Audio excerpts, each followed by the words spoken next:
बेटी ससुरे में रही हाथ तो चांद बन के।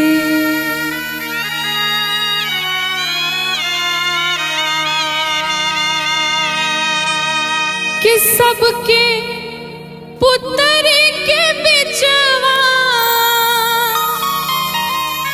कि सबके पुत्र के बिचवा, अरे परान बन के बेटी ससुरे में रही हाथ तो चांद बन के। बेटी ससुरे में रही हाथ तो चांद बन के। सबके पुत्र के बिचवा हो, सबके पुत्र के बिचवा परान बन के बेटी ससुरे में रही हाथ तो चांद बन के। बेटी ससुरे में रही हाथ तो चांद बन के।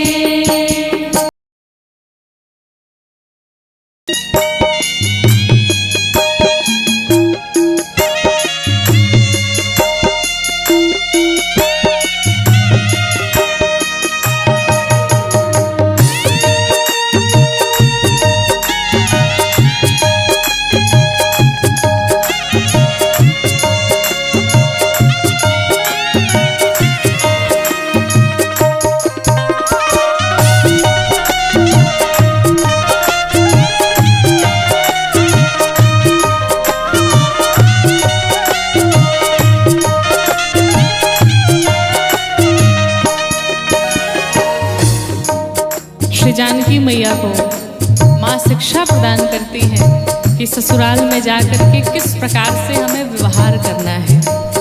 ठीक उसी प्रकार से आज की हर एक माँ को अपनी बिटिया को भी यही शिक्षा देना चाहिए। कैसे कि सासु के निस दिन चरण दबैहा, बिटिया सबसे पाछे खैहा, सासु के निस दिन चरण दबैहा, बिटिया सबसे पाछे खैहा, ससुर के बाजे जब खड़वा पानी,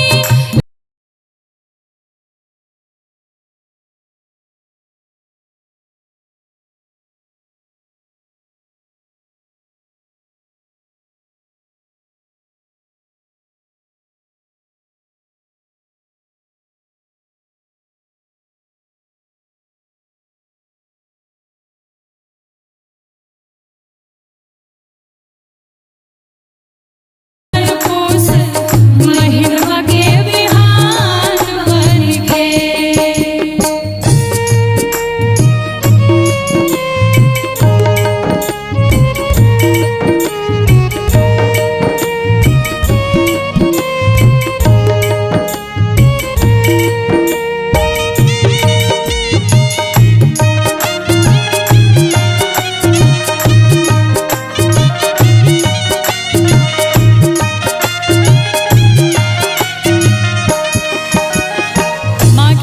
संध्या के समय अगर थोड़ा भी समय मिले, घर में अगर छोटे छोटे बच्चे हों तो उन्हें बिठा करके पढ़ाना। कैसे कि साँझ को तनिका समय पैहा, छोट हर लड़कन के पढ़ैहा, साँझ के तनिको समय पैहा, छोट हर लड़कन के पढ़ैहा, बिटिया सत्संग में मन लैहा,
की इज्जत, हमारी शान तुमसे ही है।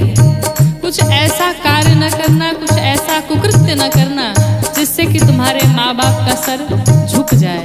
एक पिता सिखाता है क्या कि इज्जत पगड़ी के जो गई है, घर से बाहर कबहू न जइहा, हो इज्जत पगड़ी के जो गई है, घर से बाहर कतहू न जइहा, तोहरा कारण घर बटाइत जनिहा, जियत ना बमाई,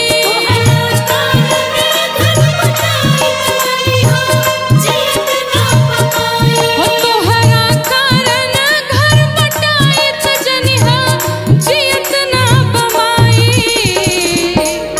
ऐसन जन करिहा कि और हनावे बाण बन के, ऐसन जन करिहा कि और हनावे बाण बन के।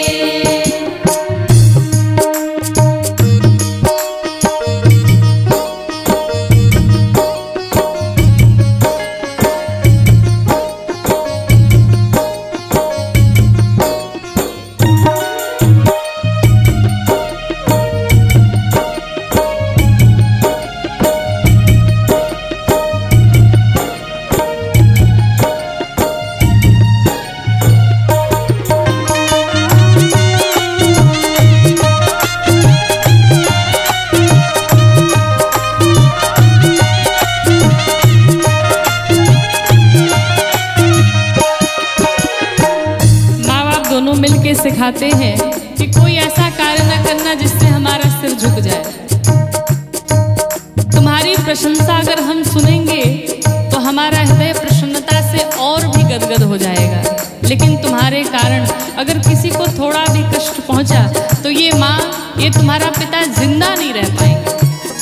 और हमें इस बात से सीख लेनी चाहिए कि जिस प्रकार से आज समाज में हर एक माता अपनी बिटिया को ये शिक्षा देती है कि ससुराल में जाने के पश्चात परिवार को लेके चलने की कोई आवश्यकता नहीं है, अलग हो जाओ, किसी की सेवा न करना, अपने सास ससुर की सेवा न करना। इससे हमें सीख मिलनी चाहिए, बिल्कुल कदापि नहीं ऐसा करना चाहिए। हर एक माँ को यही शिक्षा देनी चाहिए। क्या कहती हैं? सुनल जाई तो हर बड़ाई,